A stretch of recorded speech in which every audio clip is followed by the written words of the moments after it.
Express train پوری رفتار سے اپنی منزل کی طرف بھاگی چلی جا رہی ہے۔ راستے میں دونوں طرف سرسبز کھیتوں اور ڈوڈبائے ہوئے نالوں اور ندیوں کا مسلسل منظر اپنی طرف کھینچتا ہے، مگر تیز دوڑتی ٹرین کو ان خوشنما مناظر سے کوئی دلچسپی نہیں۔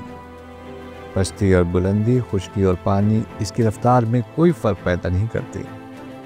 راستے میں چھوٹے چھوٹے اسٹیشن آتے ہیں، مگر ان کو چھوڑتی ہوئی اس طرح بھاگتی چلی جاتی ہے گویا اسے کہیں ٹھہرنا بھی نہیں۔ بامقصد زندگی کا معاملہ بھی کچھ اسی قسم کا ہے۔ جس آدمی نے اپنی زندگی کا ایک مقصد بنا رکھا ہو، اس کی ساری توجہ اپنے مقصد پر لگ جاتی ہے۔ ادھر ادھر کے مسائل میں وہ اپنا وقت ضائع نہیں کرتا۔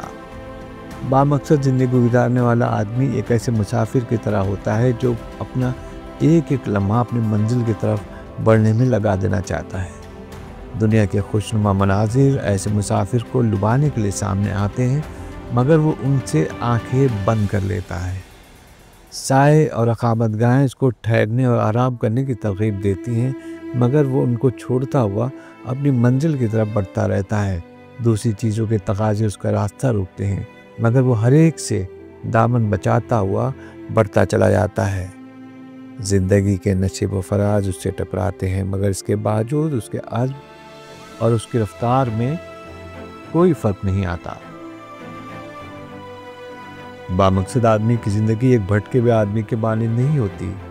وہ سمت سفر متعین نہ ہونے کی وجہ سے بھی ایک طرف چلنے لگتا ہے اور وہ کبھی دوسری طرف، بلکہ اس کے ذہن میں راستہ اور منزل کا واضح شعور ہوتا ہے۔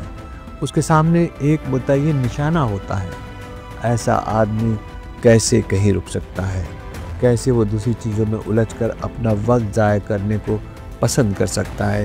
اس کو تو ہر طرف سے اپنی توجہ ہٹا کر ایک متعین رخ پر چلنا ہے اور بڑھتے رہنا ہے، یہاں تک کہ وہ اپنے مقصد کو پا لے، یہاں تک کہ وہ اپنی منزل پر پہنچ جائے۔ زندگی کو بامعنی بنانے کے لیے ضروری ہے کہ آدمی کے سامنے ایک سوچا ہوا نشانہ ہو اور جس کی صداقت پر اس کا ذہن مطمئن ہو، جس کے سلسلے میں اس کا ضمیر پوری طرح اس کا ساتھ دے رہا ہو، جو اس کی رگ و پے میں خون کی طرح اترا ہوا ہو۔ یہی مقصدی نشانہ انسان کو جانوروں سے الگ کرتا ہے۔ اگر یہ نہ ہو تو انسان اور جانور میں کوئی فرق نہیں، اور جس آدمی کے اندر مقصدیت آ جائے اس کی زندگی لازماً ایک زندگی بن جائے گی۔ وہ چھوٹی چھوٹی غیر متعلق باتوں میں الجھنے کے بجائے اپنی منزل پر نظر رکھے گا۔ وہ ایک سوئی کے ساتھ اپنے مقررہ راستے پر چلتا رہے گا، یہاں تک کہ منزل پر پہنچ جائے گا۔